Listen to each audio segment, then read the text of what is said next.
নমস্কার বন্ধুরা, welcome to এসটিওনিক sports. বন্ধুরা, এই ভিডিওতে আমরা কথা বলবো ইস্ট বেঙ্গলের পরবর্তী ম্যাচ যেটা রয়েছে আইএফএ শিল্ডের। কার্যত কিন্তু সেটা সেমিফাইনাল ম্যাচ বলা যেতেই পারে। যে জিতবে সে কিন্তু পরবর্তী রাউন্ডে পৌঁছে যাবে। তো সেক্ষেত্রে নামধারী কীরকম প্রতিপক্ষ হতে চলেছে সেটা তোমাদের জানাবো। বিদেশিদের নিয়ে কিন্তু একটা দুর্দান্ত দল নামধারীও নামাবে, সেই নিয়ে কথা বলার সাথে সাথে ইস্ট বেঙ্গল এই ম্যাচের জন্য কীরকম গেম প্ল্যানিং করছে, 6 বিদেশিকে নিয়ে কী পরিকল্পনা রয়েছে, অস্কারের সমস্তটা নিয়েই আলোচনা রয়েছে এই ভিডিওতে। তাই ভিডিও শুরু করার আগে একটাই রিকোয়েস্ট, চ্যানেলে যারা প্রথমবারের জন্য এসেছো মনে করে চ্যানেলটাকে সাবস্ক্রাইব করে নিও, তাহলে প্রিয় দলের খেলার সমস্ত আপডেট তোমরা এখানে পেয়ে যাবে। তো চলো আর দেরি না করে ভিডিও শুরু করা যাক। তো আমরা যদি আইএফএ শিল্ডের ইস্ট বেঙ্গলের পরবর্তী ম্যাচ নিয়ে কথা বলি, যেই ম্যাচটা কিন্তু 14ই অক্টোবর দুপুর 2:30 থেকে কিন্তু ম্যাচটা হবে। আর ম্যাচ কিন্তু আর কল্যাণীতে নয়, এবার কিন্তু ম্যাচ কিশোর ভারতী স্টেডিয়ামে হবে। দুপুর 3টে থেকে ম্যাচগুলো থাকলেও কিন্তু এই যে লাইটিংয়ের একটু সমস্যার কারণে ম্যাচগুলোকে একটু পিছিয়ে আনা হয়েছে। তো এই সময় যদি বলি, খুব একটা তো গরম পরিবেশ নয়, দুপুর 2:30 খেলাটা ঠিকঠাক জায়গাতেই মনে হয় খেলা যাবে, খুব একটা অসুবিধা প্লেয়ারদের হবে না। এবং লাস্ট ম্যাচে যেরকম নামধারী খেলেছে বা লাস্ট ম্যাচে ইস্টবেঙ্গল যেরকম খেলেছে, এই ম্যাচটা একটা হাড্ডাহাড্ডি ম্যাচ হতে চলেছে। তো নামধারীর যদি আমরা কথা বলি, নামধারী কিন্তু লাস্ট ম্যাচটা শ্রীনিধিকে 3-0 গোলে হারিয়ে দিয়েছে। ম্যাচের রেজাল্ট কিন্তু আরও অনেক বড় হতে পারত, 5-0 6-0 হয়ে গেলেও অবাক হওয়ার কিছু ছিল না। যেরকমটা তারা অ্যাটাকিং ফুটবল খেলেছে এবং তাদের দলে 3জন বিদেশি প্লেয়ার রয়েছে, একজন ঘানার ডিফেন্ডার, একজন ঘানার ফরওয়ার্ড এবং একজন ব্রাজিলিয়ান ফরওয়ার্ড রয়েছে। হ্যাঁ, ডিগোল সে খুব সম্ভবত ইনজিওর্ড রয়েছে, সেই কারণে ডিগোলকে নিয়ে আসা হয়নি। ডিগোলকে বাদ রেখে কিন্তু 3 বিদেশিকে নিয়ে ভালো একটা দল নিয়ে এসেছে। এবং আমরা যদি কথা বলি এই নামধারীর, তো নামধারী কিন্তু লাস্ট যেটা টুর্নামেন্ট খেলেছিল সেটা হচ্ছে ডুরান্ড কাপ।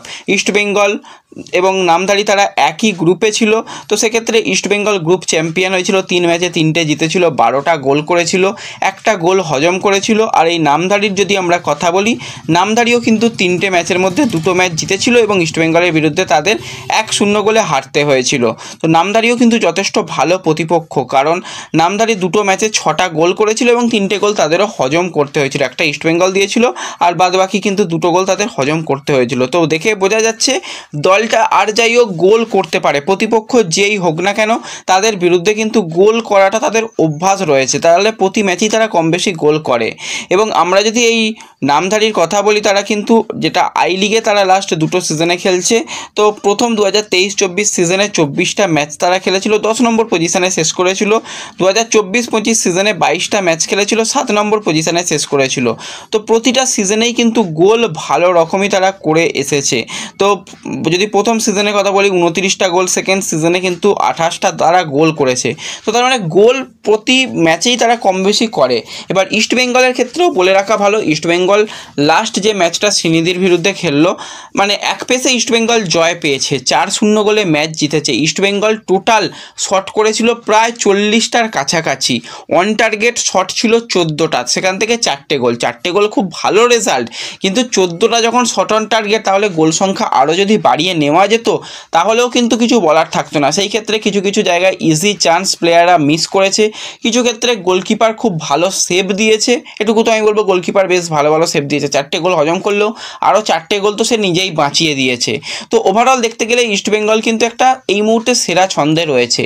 এবং আমরা লাস্ট ম্যাচে দেখেছি ইস্টবেঙ্গল কিন্তু 5জন বিদেশি প্লেয়ারকে নিয়ে খেলেছিল, ষষ্ঠ বিদেশি আসেনি। ষষ্ঠ বিদেশি হিরো সে অলরেডি কলকাতায় এসে প্রথম দিনের অনুশীলন করে নিয়েছে। এবার আইএফএ শিল্ডের নিয়ম অনুযায়ী ম্যাচের 48 ঘন্টা আগে কিন্তু প্লেয়ারদের রেজিস্টার করানো যায়। তো সেক্ষেত্রে আজকে যদি প্লেয়ারকে রেজিস্টার করিয়ে নেয় তাহলে খুব একটা অসুবিধা হওয়ার কথা নেই। তো আশা করছি প্লেয়ারদের খুব তাড়াতাড়ি রেজিস্টার করিয়ে নেবে এবং সেক্ষেত্রে পূর্ণ শক্তির 6 বিদেশিকে নিয়েই কিন্তু অস্কার তার পরিকল্পনা সাজাবে। এবার যদি আমরা কথা বলি দুটো দলের কথা, তো অবশ্যই নামধারী একটা কঠিন প্রতিপক্ষ হবে। এই কারণে নামধারী তাদের যে উইঙ্গার, 2জন উইঙ্গার বা তাদের যে ব্যাকআপ উইঙ্গাররাও কিন্তু বেশ শক্তিশালী উইঙ্গার রয়েছে তারা কিন্তু বারবারই অ্যাটাকে সাহায্য করে, ক্রস করার সঙ্গে সঙ্গে কিন্তু তারা সেকেন্ড স্ট্রাইকারের জন্য বল রাখতে পারে, কিছুটা ব্যাক পাসে খেলে পিছন থেকে সেকেন্ড স্ট্রাইকার গিয়ে গোল করতে পারে, এছাড়াও কিন্তু তারা লং শট নিতে পারে। এই খেলাগুলো কিন্তু তাদের খেলার মধ্যে লক্ষ্য করা গেছে এবং মাঝ মাঠে কিন্তু তারা প্রচণ্ড পরিমাণে প্রেসিং ফুটবল করে, প্রেস করে বল কেড়ে নেওয়ার চেষ্টা করে, কিছুটা ফিজিক্যাল ফুটবলও তারা খেলেছে। লাস্ট ম্যাচেও আমরা দেখেছি যে যথেষ্ট তারা ফিজিক্যাল ফুটবল খেলেছে এবং তাদের দলে ভালো ভালো বেশ কিছু প্লেয়ার রয়েছে।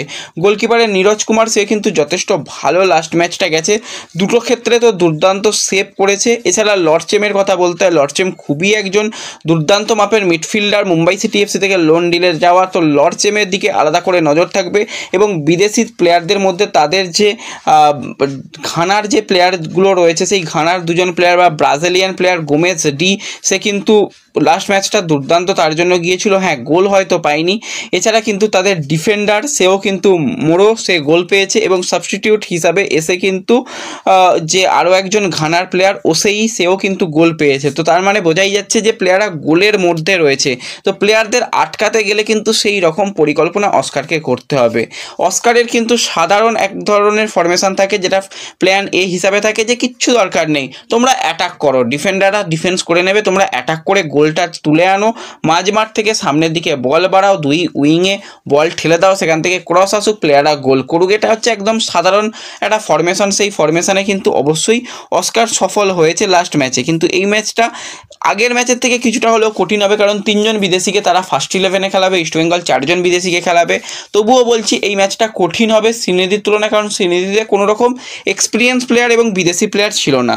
তো যদি আমরা একটা সিম্পল ফরমেশন নিয়ে কথা বলি যেটা লাস্ট ম্যাচে ফরমেশন খেলিয়েছিল, তো সেক্ষেত্রে কিন্তু আমরা দেখেছিলাম যে মাঝ মাঠে 3 জন বিদেশি প্লেয়ার সল ক্রেসপো, মিগুয়েল এবং রাশিদকে একসাথে ব্যবহার করা, কিন্তু লাস্ট অনুশীলনে আমরা দেখেছিলাম সল সে রিহ্যাব করছিল। যদি সলকে সেকেন্ড হাফে ব্যবহার করে যে ফার্স্ট হাফে সলকে আমরা রেস্ট দিলাম, সেই জায়গাতে জিকসান আসতে পারে। এছাড়া ডিফেন্স পজিশনে অল ইন্ডিয়ান ডিফেন্স রেখে কিন্তু পরিকল্পনা সাজাতে পারে। অল ইন্ডিয়ান ডিফেন্স রাখলেও খুব একটা চিন্তার কারণ নেই, কারণ অল ইন্ডিয়ান ডিফেন্সে যদি আমরা কথা বলি সেক্ষেত্রে কিন্তু সেখানে অপশান হিসাবে রয়েছে জয় গুপ্তা, লালচুংনুঙ্গা, রায়না, রাকিব, পরবর্তী সময় আরও যারা রয়েছে তাদের ব্যবহার করা যাবে। এবং মাঝ মাঠে সেক্ষেত্রে কিন্তু জিকসান সিংকে যদি প্রথম থেকে ব্যবহার করা হয়, আপ ফ্রন্টে কিন্তু বিপিন এবং ভিষ্ণুকে রেখে এবং হামিদকে সিঙ্গেল স্ট্রাইকার হিসাবে ব্যবহার করা যাবে। এবার লাস্ট ম্যাচে ভিষ্ণুর যে খুব একটা তাকে ম্যাচের মধ্যে পাওয়া গিয়েছিল মনে হয়নি, একটু মনে হচ্ছিল যে গা বাঁচিয়ে খেলছে, সেই জায়গায় ভিষ্ণুকে একটুখানি কীরকম লাগছিল। তো সেই জায়গায় যদি ভিষ্ণুর পরিবর্তে যদি একদম 4-4-2-তে কোচ চলে যায়, তো সেক্ষেত্রে অল ইন্ডিয়ান ডিফেন্স রেখে মিডফিল্ড পজিশানে সেক্ষেত্রে কিন্তু 3 জন বিদেশিকেই ব্যবহার করতে হবে। যদি সল পুরোপুরি ফিট থাকে তাহলে 4-4-2-এ যেতে পারে, সল, রাশিদ, মিগুয়েল এবং তার সাথে বিপিনকে মিডফিল্ডে রেখে আপ ফ্রন্টে ডেভিড এবং হামিদকে ব্যবহার করা যেতে পারে। এছাড়া কোচ যদি মনে করে যে ডিফেন্সে কেভিন সিবিলেকে নামিয়ে আনবো, তো সেক্ষেত্রেও কিন্তু এই একই রকম ফরমেশন হবে। সেক্ষেত্রে রায়নার পরিবর্তে কিন্তু কেভিন সিবিলেকে ডিফেন্সে দেখা যাবে এবং জিকসানকে নিয়ে আসা হবে সলের পরিবর্তে, তাহলেও কিন্তু একটা প্লেয়ার অপশান হিসাবে থাকবে। এবং পরবর্তী সময় কিন্তু যদি কোচ মনে করে অল ইন্ডিয়ান ডিফেন্স খেলাবো, পরবর্তী সময় সিবিলেকে ব্যবহার করা যাবে, পরবর্তী সময় হিরোকে ব্যবহার করা যাবে।